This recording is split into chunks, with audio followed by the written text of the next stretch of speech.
Hi, this is Yaffi Lvova, registered dietitian nutritionist with Baby Bloom Nutrition. Let's see if I can get better lighting. There we go. Hi, welcome to Naptime Nutrition. Today I'm going to be talking about how childhood nutrition impacts adult relationships with nutrition and food.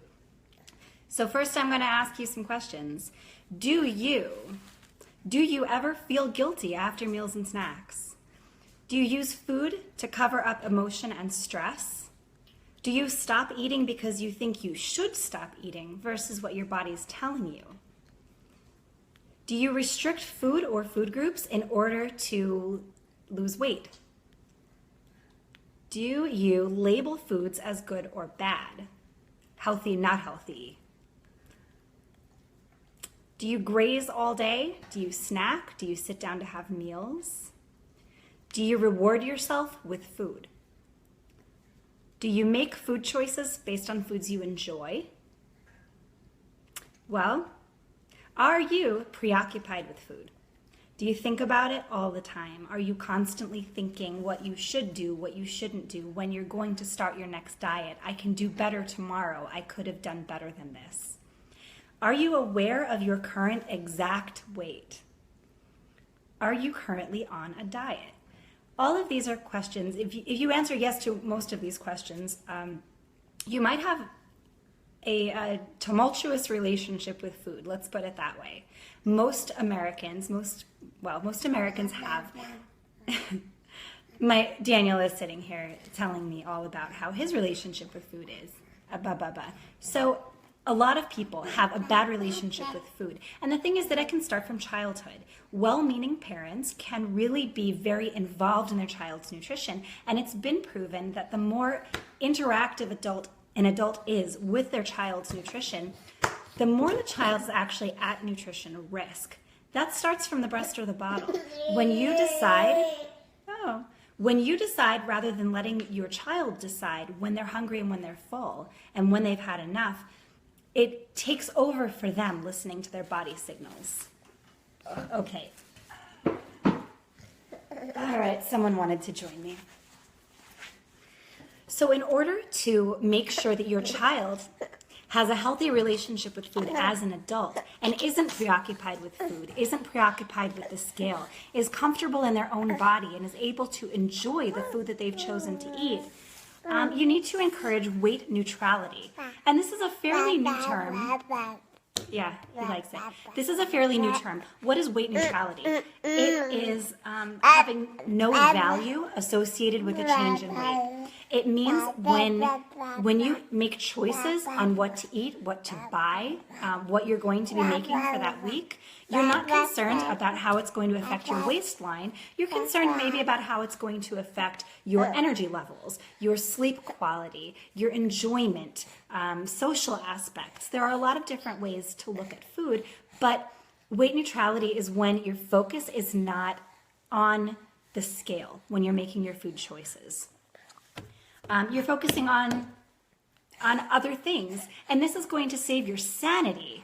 I mean, think about how much real estate is taken up in your brain thinking about food, having guilt over food, thinking about how you could have done better or how you should do better. Let's just throw it all out the window and focus on what really matters. Focus on how you feel and how your energy level is.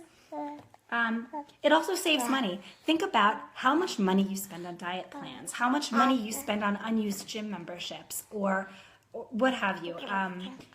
All of these programs cost a lot of money, and if you're not using them to their fullest potential, it's just money out the window. You could use that for something else. So it starts with childhood, as I mentioned. The breast or the bottle, when you don't listen to your child's body signals, they start losing track of what those are. Yeah. He had a great meal. During childhood, your child starts to associate the feeling of being full with eating. And if you listen to that and you allow your child to eat when they're hungry and stop when they're full at appropriate meal times, they're going to take that skill throughout life. They're going to be able to do that as an adult. They're going to go to a birthday party and have a piece of cake and maybe not eat the whole thing because they're satisfied and they don't need any more. And this is really what you're going for. The ability to enjoy what's in front of you without the guilt, without the compulsion to finish the whole thing and then the subsequent guilt. It's a cycle. I have fish all over me now. So this also relates to toddlers. Food neophobia is a real thing. Between 12 and 18 months, depending on the child, they become afraid of new foods. And this really does have a biological basis that I won't get into right now. But a lot of parents find it very frustrating, and they start to have this food hierarchy. If you eat your broccoli, you can have your cake. And it's not good to use food as a reward or to use it as a bargaining chip. And you don't want to make foods forbidden. You want to have a varied diet. Sit down and eat with your kids. Have them see you eating what they're eating. They can see you enjoying it. Okay, what not to do. Don't talk about your weight in front of your kids. Don't step on the scale in front of your kids. They're going to notice this and internalize it. And you're setting them up for the same issues you might be struggling with yourself. You shouldn't talk about weight with or about your children in front of them. Don't call them picky eaters in front of them. They will own it. So, right, eat together, varied diet. Don't make forbidden foods. If you're at a birthday party and there's cake, everyone has a piece of cake, unless there's an allergy issue, obviously. Set meal times. You as the parent... You as the parent are in charge of when and where the meals happen, and you're going to stick to that. Don't pressure, positive or negative. There's no, yay, you ate a piece of broccoli. That makes me happy. They're not eating to make you happy. They're eating to satisfy their body. So if you feel like you are on the wrong path, either for yourself or with your children, there's help. I can help with that. If you feel like you as an adult are on the wrong path, I can direct you to someone who can help with that.